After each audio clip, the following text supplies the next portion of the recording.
Okay, let us solve another problem that involves sequence. Allow me to read our fifth example. You visit the Grand Canyon and drop a rock off the edge of a cliff. The distance the rock will fall is 16 feet the first second, 38 feet the next second, 60 feet the third second, and so on in an arithmetic sequence. What is the total distance the object will fall in 6 seconds? So, sulat po natin yung given sa problem. Sa unang segundo daw ay 16 feet. Okay, sa next second is 38. And then the third second we have 60 and so on. Okay, ang tinatanong po is what is the total distance the object will fall in 6 seconds? So dahil total po yung nawawala, take note of the word total. Ibig sabihin po niyan ay sum. Okay, ano daw yung total distance na nawawala sa loob ng 6 seconds? Therefore, ang nawawala po dito is S sub 6. Notice na yung ating sequence po dito, si 16, 38, 60 is an arithmetic sequence. And we are asked to find the sum of the terms, no? Of the first 6 terms of this arithmetic sequence. So, S sub 6 po yung nawawala. So, dati nating given or dati nating ginagawa, so susulat lang po natin yung ating given. For the given, A sub 1 is equal to 16. Our common difference is equal to 38 minus 16, that's equal to 22. Correct. And S sub 6 is missing in the problem. To find S sub 6, we need to use the formula S sub n is equal to n over 2 times 2a sub 1 plus quantity n minus 1 times d. So, yan po yung gagamitin po natin na formula. Maliwanag po. Okay, let's continue. Let's substitute the given number. So, lahat po ng n dito ay papalitan ng 6.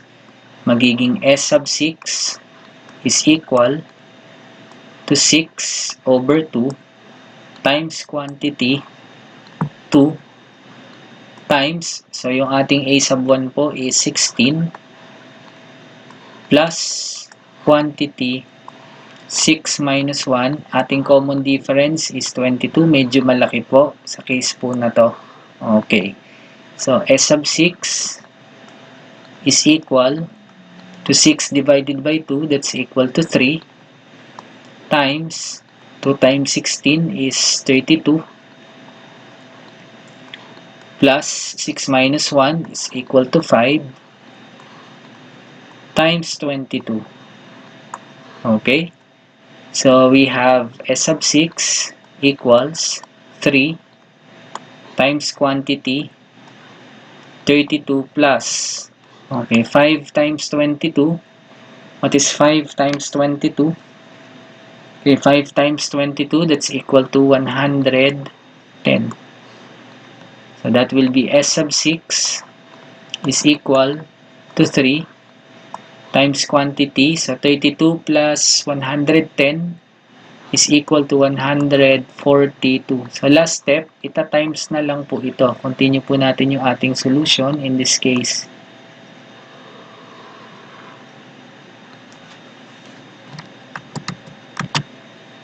Okay, so tuloy po natin yung ating solution. So, we have S now equals, so final step, 3 times 142. What will be our answer? Correct. The answer is 426. So, lilibelan lang po natin dahil fit po yung binigay sa problem. So, our answer is 426 feet. Okay. So, ito po yung ating final answer for number 5. Okay? Sana po ay nagkakaintindihan. Okay, next we have number 6 problem. A certain bacteria double their number every hour. At around 8 a.m., A scientist observed that there were 1,500 bacteria to be used in the experiment. How many bacteria are there at 5 p.m.? Okay, so tingnan po muna nating mabuti. Nung 8 a.m. daw po, nung 8 a.m., the number of bacteria is 1,500. Okay, 1,500. Okay? And then, ano pa ang mga binigay pong facts sa problem? Ayun, so sa problem po, sinabi na the bacteria double their number every hour. So, ibig sabihin, nadodoble siya sa susunod. Ibig sabihin, sa 9 a.m., so understood na sa 9 a.m., ano na po siya? That will be 3,000. Tama po? Sa 10 a.m., of course, magiging 6,000 na po siya kasi nadodoble po siya. So, ang tinatanong po is, how many bacteria are there at 5 p.m.? Ibig sabihin, 9, 10, 11, tapos 12. Pagkayari po ng 12, syempre dahil oras po ito, babalik ka pa ulit sa 1, 2, 3, 4, and then hanggang 5 p.m. Okay. So, it means lang po na si 1,500, this is our A sub 1. Dahil nadodoble po siya every hour, that will be considered as our common ratio. The common ratio is equal to 2. Now, ang tinatanong po is, ilan daw po ang bacteria sa 5 p.m.? Dahil si 8 a.m. is considered as our A sub 1, ito po ang ating A sub 2, A sub 3, A sub 4, A sub 5, A sub 6, A sub 7, A sub 8, A sub 9, meaning po si bacteria po sa 5 p.m. that is our A sub 10. Okay, so that means for our given, A sub 1 is equal to 1,500. Okay. Common ratio is equal to 2.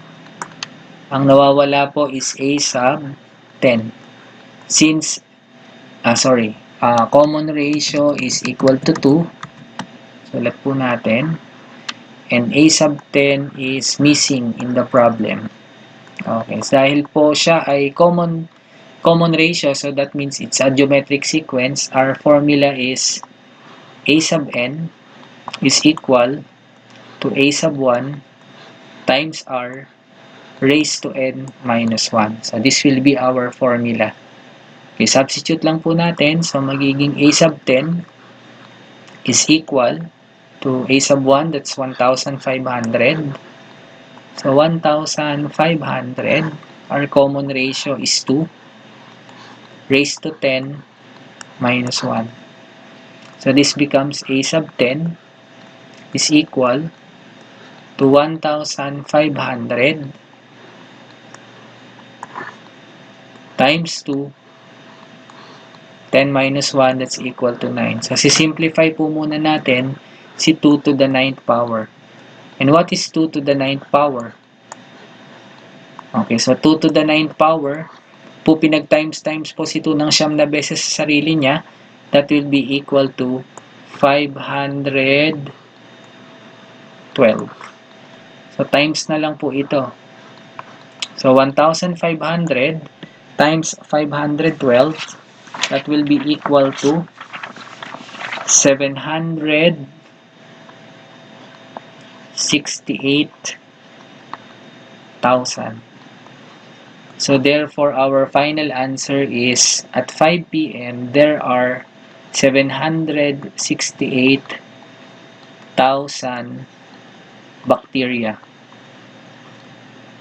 So, this is our final answer. Okay, so sana po ay nagigets po si number 6, 768,000 bacteria. Now, let's proceed to the 7th problem. For the 7th problem, find x so that x plus 8, x plus 4, and x minus 4 are consecutive terms of a geometric progression. So, si x plus 8, sulat lang po natin. Si x plus 8 daw si x plus 4 at saka po si x minus 4 ay consecutive terms ng geometric progression. So, ibig sabihin, ito po ang ating a sub 1, a sub 2, and our a sub 3. So, dahil ito po ay geometric progression, so understood na meron kang presence ng common ratio. No? Ibig sabihin, pag pinag-divide natin si a sub 2 at a sub 1, yun po yung common ratio, no? That's also equal to dividing a sub 3 by a sub 2. Okay, so yun po yung ating magiging equation. Ibig sabihin, a sub 2 divided by a sub 1, which is actually the formula for finding the common ratio, that's equal to a sub 3 divided by a sub 2. Ito po yung ating susundin. Okay, now let's perform substitution. Ang a sub 2 po natin, base po dun sa given, so that's x plus 4 all over our a sub 1 is equal to x plus 8 equals, so our a sub 3 is x minus 4. Okay, and then our a sub 2 is x plus 4. Okay, paano po natin isa-solve po ang value po ng x nito? So, dito po, rational po siya. So, magko-cross multiply ka na po dito. Since single term naman po yung magkabilang side. So, ito po, ita-times.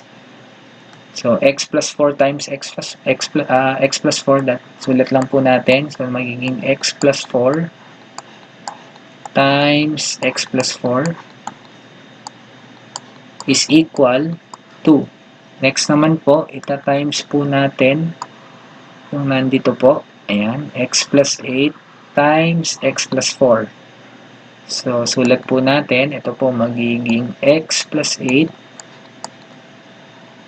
times x minus 4. Okay. So, ang gagawin po natin dito, ita-times po natin using FOIL method. So, x times x is equal to x squared. Then we have x times 4 is equal to 4x. Next, 4 times x, that's equal to 4x pa rin. Then positive 4 times positive 4, that's equal to positive 16. So, nag-FOIL lang po tayo dito sa left side. Ganun din po gagawin po sa right. So, x times x is equal to x squared. X times negative 4, that's negative 4x. 8 times x is equal to 8x. Then 8 times negative 4 is negative 32. Let's simplify. So, ito magiging x squared plus 8x plus 16. Okay, equals, paano po naging 8x? So, 4x plus 4x. Ayun, dito naman, x squared. So, negative 4x plus 8x, that's equal to 4x minus 32. Okay, so, mapapansin po ninyo, di ba may x squared ka sa left, tapos may x squared ka sa right. Pag nilipat mo si x squared sa left, magiging minus x squared yan. So, magkakaroon ka ng x squared minus x squared. So, ibig sabihin, masisiro na po ito. Mawawala na po ito at saka ito. Okay? Next, so 8x. Sulat lang po natin. Transpose po natin si 4x sa left. So, magiging negative 4x is equal. So, kopyahin po si negative 32. I-transpose naman si 16 sa right. So, magiging negative 16. 8x minus 4x, that's equal to 4x equals negative 32 minus 16 is negative 48. Divide both sides of the equation by 4. Cancel. So, therefore, x equals negative 48 divided by 4 is equal to negative 12. Okay, therefore, the value of x is equal to negative 12. Sana po ay nagkakaintindihan po tayo sa ating discussion.